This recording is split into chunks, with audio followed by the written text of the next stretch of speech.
So okay, అందరికైతే hi. ఈరోజు ఈ వీడియోలో మన గ్రాడ్యుయేషన్ తర్వాత హైయర్ స్టడీస్ చేయాలా ఆర్ జాబ్ చేయాలా అనేది అయితే మీకైతే ఒక క్లారిటీ అయితే ఇస్తా. సో ఫస్ట్ కొన్ని పాయింట్స్ చెప్తా. సో దాన్ని బేస్ చేసుకొని మీరైతే ఏదైనా ఒకటి చూస్ చేసుకోండి. సో ఫస్ట్ అయితే when should you choose PG. So ఇది మెయిన్. ఫస్ట్ మనం పీజీ ఎందుకు చేయాలంటే హైయర్ క్వాలిఫికేషన్ అవసరం కావాలి అంటే చేయాలి ఒకటి, లేకపోతే గౌట్ జాబ్స్ అట్లా దేనికైనా ప్రిపరేషన్ అవుతా అంటే చేసుకోవచ్చు. ఎందుకంటే మనకు హాస్టల్స్ ప్రొవైడ్ చేస్తారు యూనివర్సిటీస్ కాబట్టి చేసుకోవచ్చు. లేకపోతే ఆఫ్టర్ పీజీ చేసిన తర్వాత నెట్ ఆర్ సెట్ కొట్టుకొని ప్రొఫెసర్ సో అట్లా చేసుకోవచ్చు మన కోర్సు మీద. సో దీని ప్రకారంగా మనం పీజీ ఆర్ ఎంబీఏ ఏదైనా చేసుకోవచ్చు. సో ఏదైనా హయ్యర్ క్వాలిఫికేషన్ కావాలంటేనే చేసుకోవాలి. టైంపాస్ కంటే అది మీ ఇష్టం. సో ఇది చేసుకుంటూ మనకు ఏదైతే మనం జాబ్కి ట్రై చేస్తామో ఆ గ్యాప్లో నేర్చుకోవచ్చు. ఎందుకంటే 2 years ఉంటుంది కాబట్టి సో మనం ఈజీగా నేర్చుకోవచ్చు. ఏదైనా మనకి ఇప్పుడు అకౌంట్కి సంబంధించింది అయినా అకౌంట్స్ నేర్చుకోవచ్చు, ఏదైనా నేర్చుకోవచ్చు. సో ఈ గ్యాప్లో సో మనకి ఇదైతే ఎందుకు ఓకేనా. Next when should you choose job. First job అనేది మన ఫైనాన్షియల్ సిచ్యువేషన్ మంచిగా లేకపోతే డిగ్రీ తర్వాతనే చేస్తేనే బెటర్. ఎందుకంటే నీకు ఏ జాబ్ అయినా కానీ డిగ్రీతోటే ఉంటుంది క్వాలిఫికేషన్. నీకు అంతకు మించి ఏం అడగడు. డిగ్రీ ఉండి స్కిల్ ఉంటే అంతే అయిపోద్ది, నీకు జాబ్ కొట్టుకొని పోవచ్చు. డిగ్రీలలోనే లక్షల సంపాదించేటోళ్ళు కూడా ఉన్నారు. సో హయ్యర్ స్టడీస్ చేయకపోయినా ఏం కాదు. ఇంకొకటి ఎక్స్పీరియన్స్ ఎర్లీగా వస్తుంది డిగ్రీ తర్వాత చేస్తే. మనకి తొందర అందరికంటే కొంచెం ముందు ఉంటాం. సో అది బేస్డ్ ఆన్ మన డిగ్రీలు నేర్చుకునే స్కిల్ బట్టి ఉంటుంది, మనం కోర్సెస్ కోచింగ్ తీసుకున్న దాన్ని బట్టి ఉంటుంది. సో ఇంకొకటి does PG guarantee job. Guarantee అయితే అసలు చెప్పలేం. ఎందుకంటే మ్యాక్సిమం స్టూడెంట్స్ పీజీ చేసేది ఏదో టైంపాస్కి ఏదో చేద్దామని వస్తారు, వాళ్ళు ట్రై చేద్దామని వస్తారు కానీ చేయలేరు. ఎందుకంటే ఎంజాయ్ అట్లా అలవాటు అయిపోతుంది, చెయ్యరు.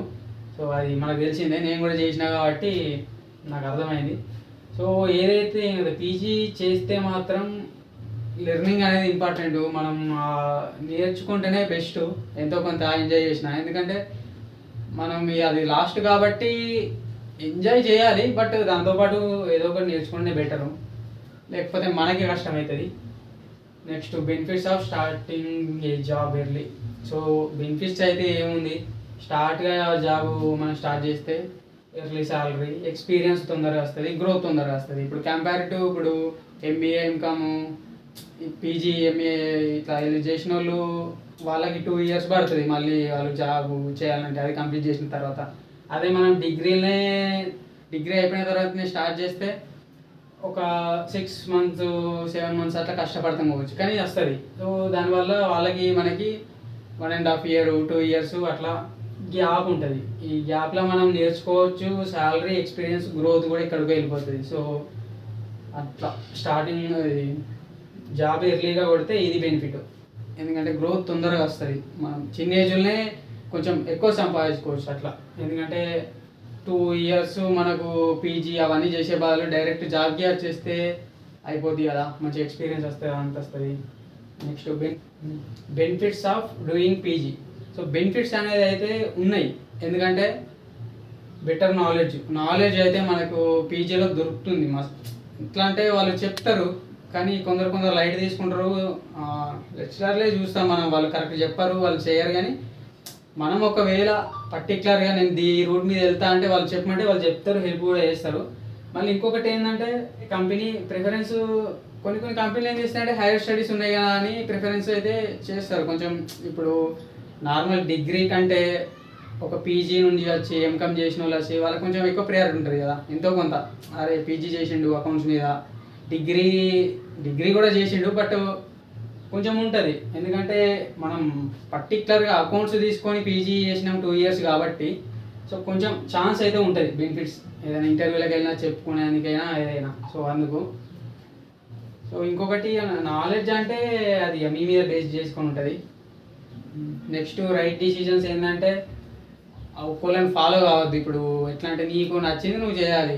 డిగ్రీ తర్వాత నేను ఆయన అది చేసిండు నేను కూడా ఆ రూట్ వెళ్ళిపోతా అట్లుంటుంది పోవచ్చు నాకు ఛాన్స్ అనేది అట్లా అయితే పోవద్దు. నీ దగ్గర స్కిల్ ఉందా, డిగ్రీతోటే నువ్వు ఎక్కువ నేర్చుకున్నావా, చలో నువ్వు జాబు ఇంటర్వ్యూస్కి వెళ్ళిపో డిగ్రీ అయిపోయినాకనే. కావాలంటే మనం అందులో జాయిన్ అయ్యి ఇందులో ఇంటర్వ్యూలు కూడా స్టార్ట్ చేసుకోవచ్చు. ఇప్పుడు పీజీలో జాయిన్ అయ్యి ఇంటర్వ్యూలు కూడా ఇచ్చుకోవచ్చు. ఏముంది, డిగ్రీతోటే మనం పీజీ చేస్తున్నామని చెప్పదు, ఎందుకంటే చెప్తే వాళ్ళు తీసుకోరు. సో అది ఇది చేసుకోవచ్చు. ఒకవేళ జాబ్ వచ్చింది అనుకో, అది లైట్ తీసుకోవాలి. రెండు కూడా నడిపించుకోవచ్చు, కానీ కష్టం. ఆఫ్టర్ జాబ్ వచ్చిన తర్వాత కొందరు ఎగ్జామ్స్ ఉండే అంటే అలో చేస్తారు, బట్ కొందరు అయితే చేయరు. సో చేసినా చేయకపోయినా మనకు జాబ్ వచ్చినాక ఇంకేంది, సెట్ అవుతుంది కదా. సో అంతే, మిస్టేక్స్ అయితే ఇక ఏముంది, అంతే. ఒకళ్ళని ఫాలో అవ్వద్దు, మనకు నచ్చింది మనం చేయాలి. సో ఓకే, నా డిసిజన్ ఏంటంటే ఒకవేళ మీ డిగ్రీ వరకు ఏం నేర్చుకోలేరు అనుకో, పీజీ చేయండి. ఎందుకంటే అందులో నేర్చుకోవచ్చు, తిప్పి కొట్టచ్చు మొత్తం 2 ఇయర్స్లో.